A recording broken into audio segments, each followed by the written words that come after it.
Gontarek from Biosphere. Thank you. What are you doing here? What am I doing here? Well, I'm enjoying your lovely city. Poznan, beautiful. Drinking too much vodka. But I'm also speaking at E-nnovation here at the conference center. And I opened the conference this morning talking about 10 mistakes I've made so you don't have to. Your job gives you the knowledge of the startup market?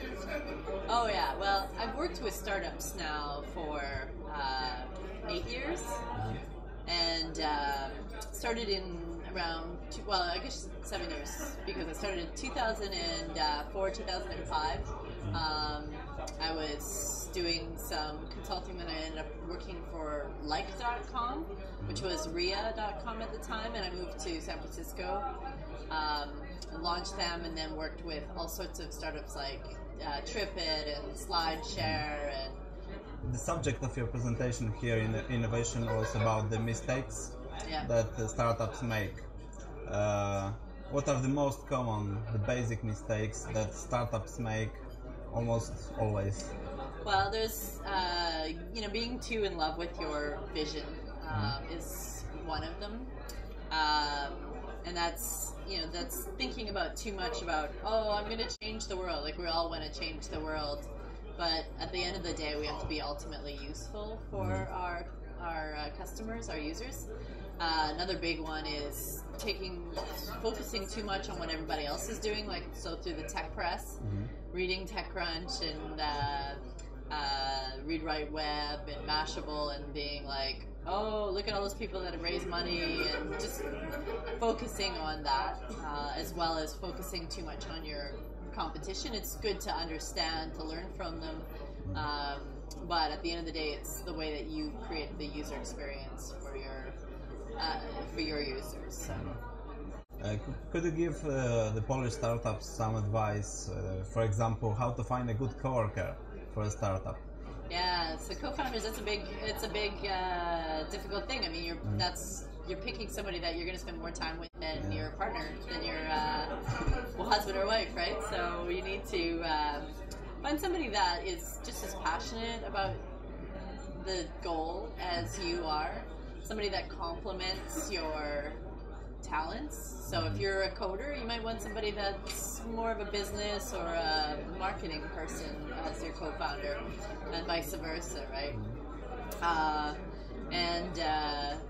Definitely find somebody that is good at conflict resolution, because there will be conflicts at the end of the day. Is the passion the really needed thing? Yeah, passion is the big, because you're going to go through a lot of times where you wake up in the morning wondering what the hell you're doing, right? You're like, what did I decide to do a startup? I'm broke, I'm confused, I'm frustrated, there's no hope in sight, what am I doing again?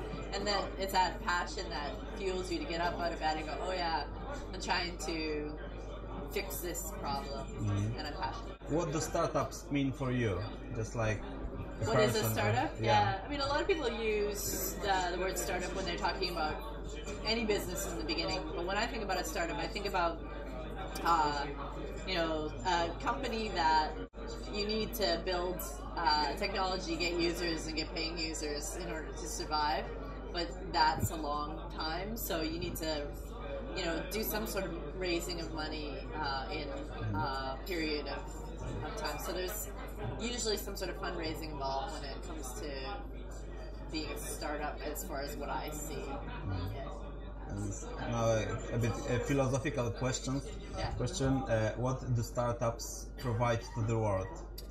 So startups provide a lot of innovation. We're sort of the petri dish for the technology world. I've worked at big companies as well as doing my own startups, and there's a huge difference. With big companies, you're all aligned to the corporate goals. In a startup, you can be a lot more scrappy and change your goals and your direction until you find what works. So you get to make a lot, instead of investing a whole bunch of time and money into one big mistake. You get to make a whole bunch of little mistakes before you find where you need to go. And then, you know, that innovation then is quite often copied by the bigger companies. So we're actually kind of like labs, I guess, for the rest of the world. Testing shears. Sheaves. We work for free and spend a lot of time. Yeah, take a lot of our own lives and our many years off our lives to do it for nothing. So, but if they hired us within a company, we wouldn't be allowed to have the same sort of freedom to make dozens of little mistakes. Right? You are an expert in marketing online, social media, and culture of organization. Yes. What should be the first steps for startups in when they want to do marketing online? Well, the first step starts before you even start developing. So, getting out there and talking to people who you think are part of your audience. So, who do you think is going to buy what you're selling or use the product that you're creating? Talk to them before you start architecting anything as far as or laying any lines of code, because you're going to find out a lot of interesting things. And don't say, this is what we're building, do you think that would work? Because nobody knows that. But ask people, say, okay, this is a problem that we're trying to solve. If they resonate with that problem, say, how would you solve it? Or what do you think is needed? And you can get a lot of great ideas that way. And then the people that you're talking to and doing the research with become a little bit more invested in what you're creating because they feel like they've helped you get there. So that's where marketing starts, is building early conversations with people that are your potential. Well, there's a great saying that we've used in the co-working movement is people will help, will support that which they help build. So if you get them help in the beginning, they're going to want to support it to the end. How about the culture of organization? Is it really needed in the startups in the first process? I think it's especially needed in a startup, depending on where you go, right? If you get really successful really fast, which is all of our dreams, then you could be building a company in the wrong direction that you hate working at. Tony Hsieh, actually from Zappos, gave a really great talk one time where he said he built this company and he didn't focus on culture at all. And one day he woke up and he was like, yeah, we're making a lot of money, but I hate it here. Like, why? This is my company. Why didn't I do something to make it a place that I wanted to work from early on? And so with Zappos, he did something very different. He made sure that he put culture first.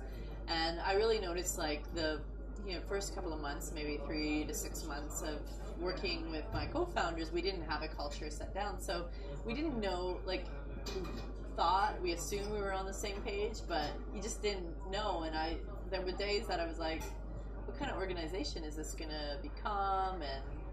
And so we sat down and we created our cultural value statement. And since then, like, we just keep referring back to that with whatever we do, how we interact with each other, how we do our marketing, like the voice of the company, what we build. It all comes from those cultural values. And you get it strong enough in your early days. Once you start adding people to your organization, you're going to build the kind of organization that you want to be at. Right? It speed up the process. Yeah. And the last question: what is the thing that makes a startup interesting for you? The challenge. What is?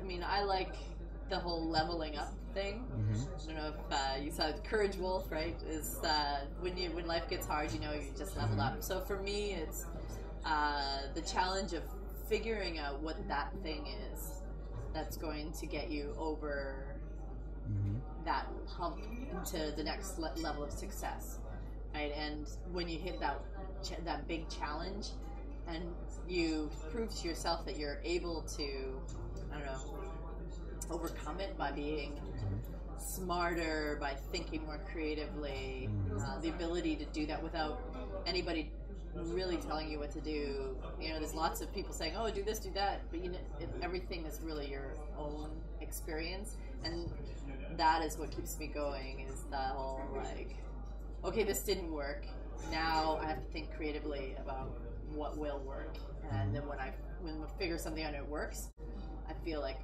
that I've grown a major amount. So that keeps going. Thank you very much. Thank you.